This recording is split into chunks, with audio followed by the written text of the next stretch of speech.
Okay, so what we're doing here is we're feeding the fish right now. They've been a little bit wondering what's going on because we've just gone through, out of our 4,000 gallon pond, we've done probably about a 1,500 gallon water change.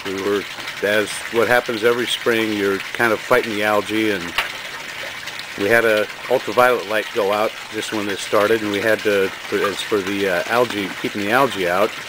And since then, it was gone out about a day or so, and so when we realized, we got the bulb replaced, and we've been fighting the algae ever since. So we decided that it was time to do a water change.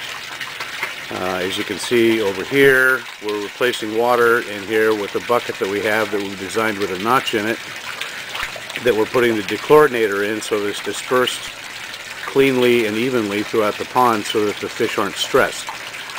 And the reason we do that is because we use regular tap water out of our faucets in the house, and now Randine is spraying more water into the pond because when you use a sprayer, that also eliminates the need for dechlorinators, because if you use a spray nozzle, then by the time the water hits the pond, then it's pretty much dechlorinated. At least that's what we've been told. But we still use dechlorinator. From the source. There you go. So anyway, these are our fish just kind of recouping from the fact that they thought that they were going to be drained down to nothing, but most of the fish are already comfortable with that because we've done several water changes before in the past, and some of the new fish just needed to realize what was going on. Anyway, as you can see, they look pretty comfortable and they're doing pretty well, and this is getting right into their prime feeding time right now. Here in Eugene, it's 8 o'clock straight up. So between May 1st? Oh, okay, May 1st, 2009.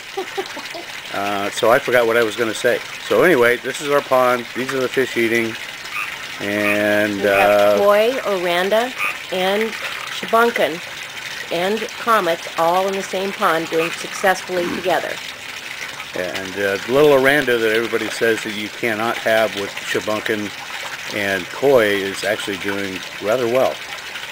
She's got a little bit of an attitude and comes up and does quite a few tail swishes during the day when she's feeling good. So, you know, it's always, every pond is different, and you just got to do with, and a lot of times, as it was with us, it's, you know, trial and error, but we kind of found out that we can do pretty much what we want as long as we keep the water quality good, and we keep the algae down, and we keep testing the water and make sure that it's all right. So I'll try and zoom in on somebody here,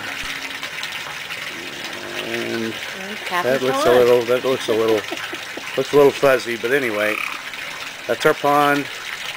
There's the waterfall that'll be going. We won't turn that on until it gets to where the skimmer is filled up, which is right over here, which, as you can hopefully see, is not full. That's a little fuzzy. Now it's coming back in focus. But anyway, it's a full pond filtration system with a skimmer and a filter on one end, and it takes the water all the way down and then goes all the way into the biofilter in the back of the waterfall, and hopefully keeps everything clean. Somehow I haven't been able to figure out how to keep it clean without cleaning these filters on a regular basis. But anyway, here's our pond. Hope you enjoy it. Thanks, and we'll be talking again soon.